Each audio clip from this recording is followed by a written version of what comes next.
Today we have a great segment for you. We're just here talking about policy. Let's talk about the positives. Let's talk about the things that people say could be tough about working for one of the strictest trucking companies in America, people say.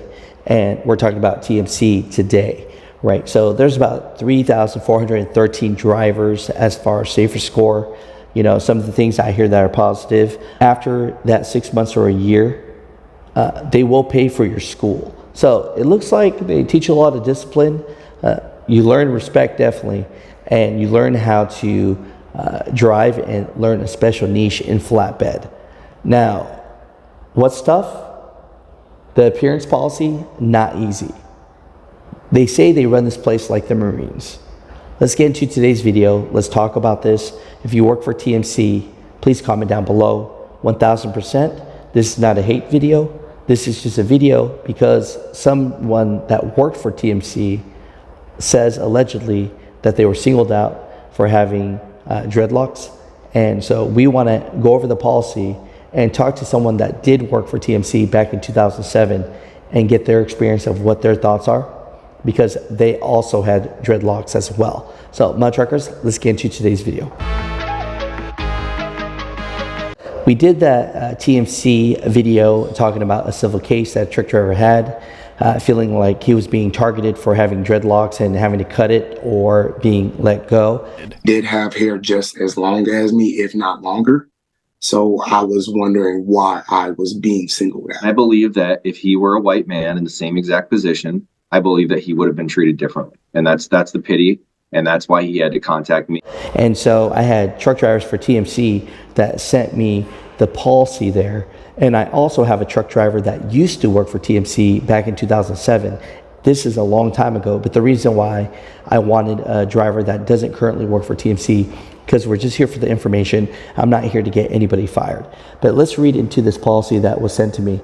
Again, if anything is incorrect, let me know, but this is the information I have, right? Personal appearance and attire of employees is to be governed by the following. Clean, properly fitting attire is appropriate. Clothing should be without holes or frayed areas.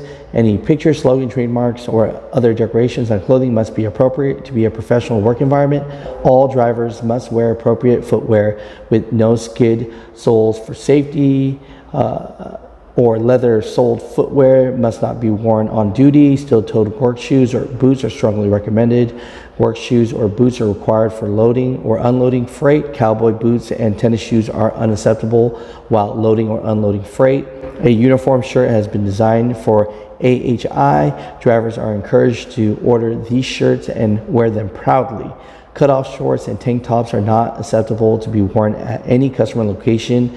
Hair should be clean, combed and neatly trimmed or arranged. Shaggy, unkept hair is not permissible. Men, hair length should be no longer than the bottom of the shirt collar, and ponytails of any length or shape are unacceptable. Sideburns, mustaches, and beards should be nearly trimmed. Tattoos or body piercing must be covered. Male employees may not wear earrings. Large belt buckles, wallets with chains, or loose jewelry are considered unsafe and are not to be worn while on duty. Good personal hygiene must be maintained. Violations of appearance policy may result in disciplinary action up to and including termination of employment. So from this here, I'll put this policy down here. It looks like they're very strict. Now, of course, I was not there. I don't know how the safety manager treated this truck driver, but I'm saying that let's read into this policy. Let's see what that is. And 1000%, we're just talking about this policy. I have a driver. Let's have him on the show. He used to work for TMC, and let's see how strict it was back then. Allegedly said, hey, you got to chop it off, or you got to chop off the dreadlocks, or, you can't work here. And so people have been sending me the TMC policy for hair, and they pretty much run it like the Marines, right?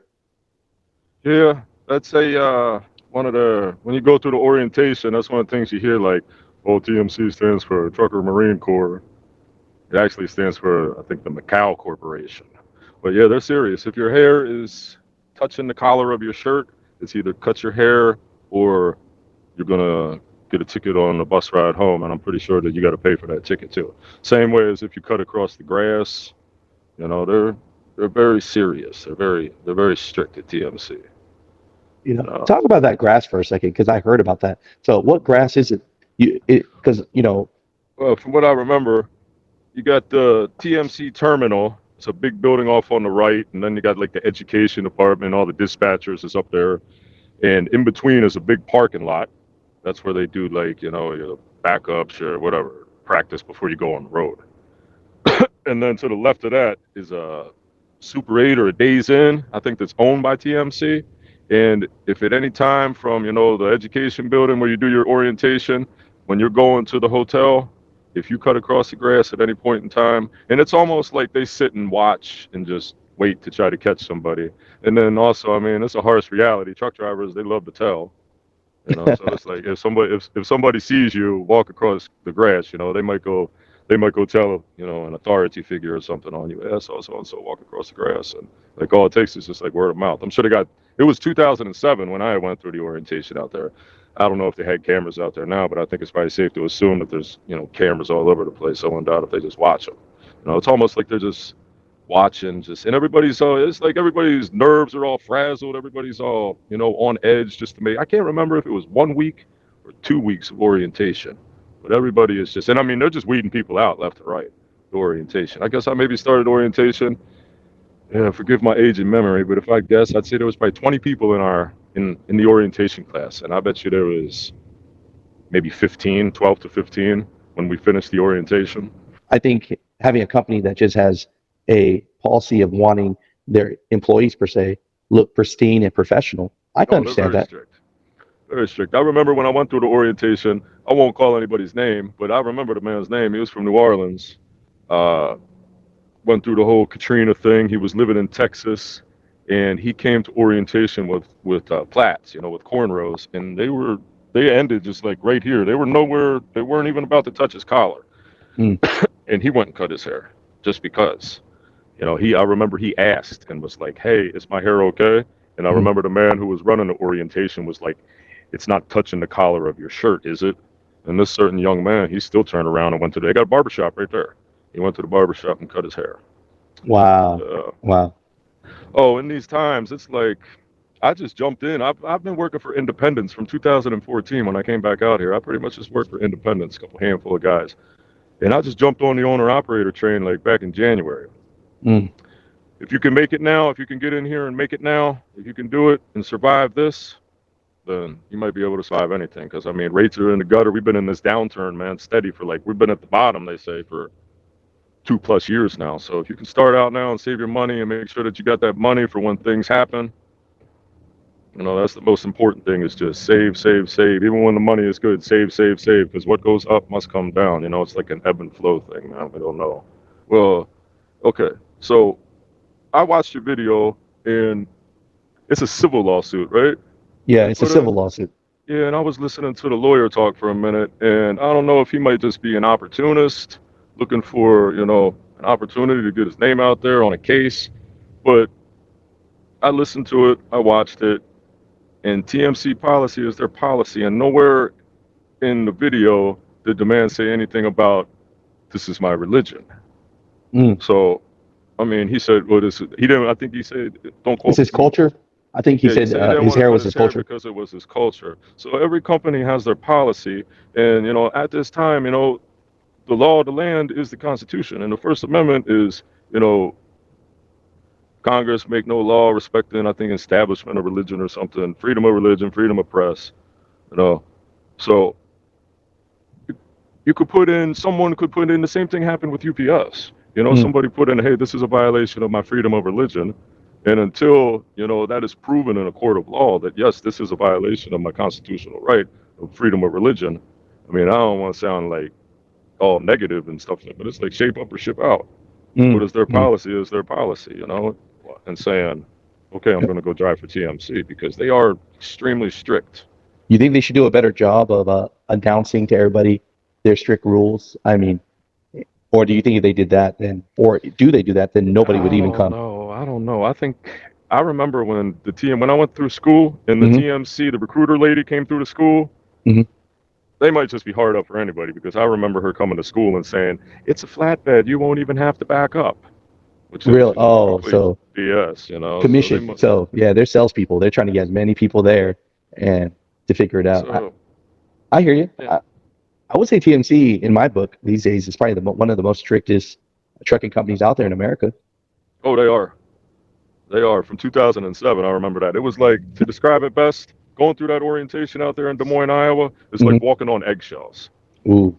It's like walking on eggshells. You're in the hotel. They put you in the hotel room with somebody else that you don't know. That'll be your bunk partner there for a couple, whatever, 7 days, 10 days, 2 weeks or something. And then, wake up in the morning, go over there. They provide you breakfast, I believe it was, lunch, dinner is on you all day long. It starts out, you're in the classroom, I think maybe for a week, and then they got simulators.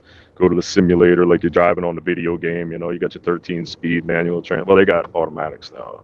Right. So it's How you think awesome. this? How you think the game of it has changed in general? Like, is there? Or let me say this better. Sometimes we're talking about the strict a little bit more on the harsh side of TMC. What are some positive things for people? And I know it was 2007, but like, what are some positive things that somebody, if they want to go to TMC, that they could get out of maybe their program? It's a good starter company. It's definitely a good starter company. They might be the biggest flatbed company in the nation. Them or I can't remember the name out of Alabama. They got a lot of flatbeds too. You don't see them so much anymore. They used to have Red Internationals they had. It's a good starter company. They got freight. I think when I was there, they said that they would get you home 48 out of 52 weekends out of the year. And like, forget my age of memory again. It's either 6 months or 1 year. If you make it through 6 months or 1 year, they will pay for your school tuition. So, no. But they are very serious. I remember it was snow. I went out there at like the end of April, I think it was. And we were out there like learning how to alley dock one night, and they got the spread axles, and you can dump the air on the one axle, and there was snow all over the ground, and I was just struggling. I was just forward, backward. And one of the instructors, man, he came up to me, and I mean, he did scream in my face, man, like he was a Marine Corps drill sergeant. He was like, put it in the hole. I was like, yeah, I put it in the hole. I remember one time too, it was a Saturday, and we were walking around the yard with an instructor, and there was a guy who had pulled into a parking spot, and he put him out of service for pulling into a parking spot, not backing at him. Took his little tag and put the tag on the window, said out of service. I understand a lot of people talk bad about when you pull in, like people talk trash whenever you pull into a spot, but it's like, did it ever occur to you, maybe I'm pulling into my spot to protect my tractor, because since 2020, everything has just got so hectic out here where it's like training day, and you can't even really go to sleep sometimes. Like sometimes if you don't got anybody parked here besides you, man, I don't want to go to bed before I want somebody to park it, Yeah, you want to make sure they're good. Specifically find a spot where you're backing in, where you got people on both sides, so you don't have to worry about somebody hitting you in the sleep. But yeah, sometimes I just pull into the spot, man, just for that. But yeah, I saw them put somebody out of service just for that. For pulling into a spot. Pulling into a spot, yeah. Instead of backing up. Man. Yep, that man was out of service. My title's gonna be all crazy. I got the craziest title. It's gonna be like, getting fired for stepping on grass. Oh, they are mighty serious about that. Sometimes I ask them, man, this isn't my truck here. I'm driving my man's truck, my running partner here. I don't got my CB radio with me. But sometimes I'll pass. They all got CB radios too. That's another thing, a positive thing about TMC. They do have CB radios that come standard in the truck, Cobra 29 or whatever. And I'll ask them from time to time when I pass them, hey, TMC, you got your ears on? Hey, is this still a ticket home if you walk across the grass? Yeah. They'll send you home real fast for walking across the grass. That policy has not changed. And I think the man, I can't remember his first name. I remember his last name was Annette. I want to say maybe David Annette, and it was Annette Holdings. That's what our paycheck said. That was his policy. That was all his land, all his grass. He owns all them acres around there. Yeah, I think he passed away now, right? Yeah, he passed away, and I believe it's an employee-owned company, but those same strict policies, they stayed right in place. And I mean, that's a good thing too. That's a good thing too.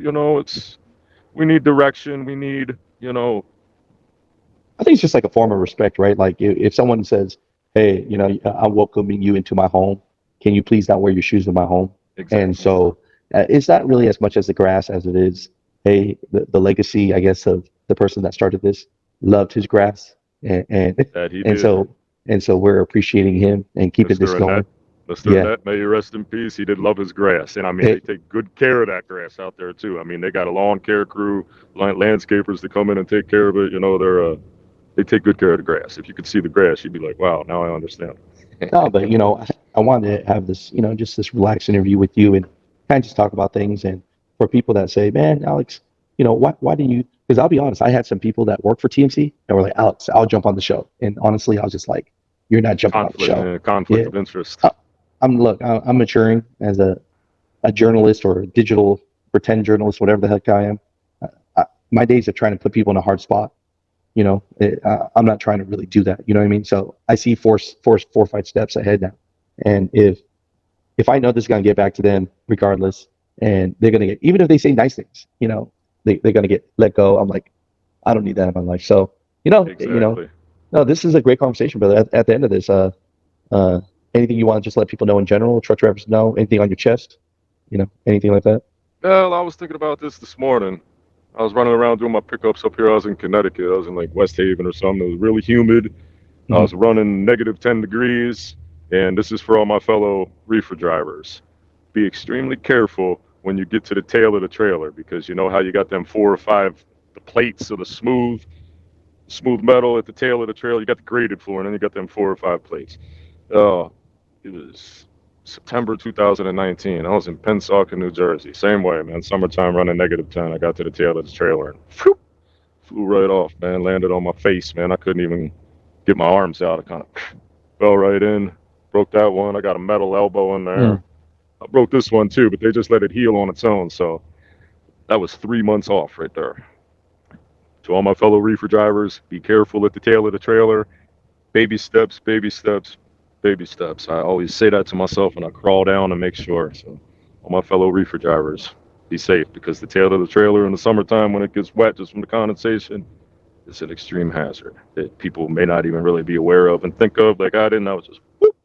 Next thing I know, my life changed for a couple, 3 or 4 months. So Hey, that's good advice. keep everybody out here on the road safe. Safety is the #1 thing. At the end of the day, just sit back and chill. It's not a race, Like I see guys, like for instance, I seen a guy, I was coming up here to my drop here this afternoon. I seen a guy dogging up a hill, man, on 84 in Connecticut, doing like 30 miles an hour. He had his 4-ways on at least.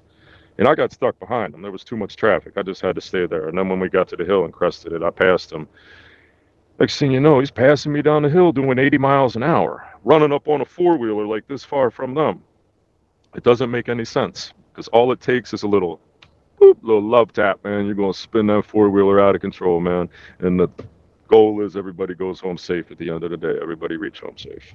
And you got everybody got somebody who loves them and cares about them. You know what I mean? So I heard that. No, you got the right personality, man. You got this relaxed energy, and that's what you need to be out here when you're getting cut off 50 times in an hour. You know what I mean? yeah, you can't take it personal. I heard that. Been doing it long enough to know you can't take it personal. Hey, I appreciate you, for being on the show and just have this conversation, and it just helps, I think, everybody get a look. I guess at the end of this, I would also like to say disclaimer here that, we're just talking about the policy here. We're not trying to get into this civil case and saying who's right, who's wrong, because both of us weren't there. We don't know. So yeah, I'm just stating on policy. That's all. Yeah. And they got their rules, and they are extremely strict on those rules. I heard that. No, I appreciate One of the strictest companies in the industry.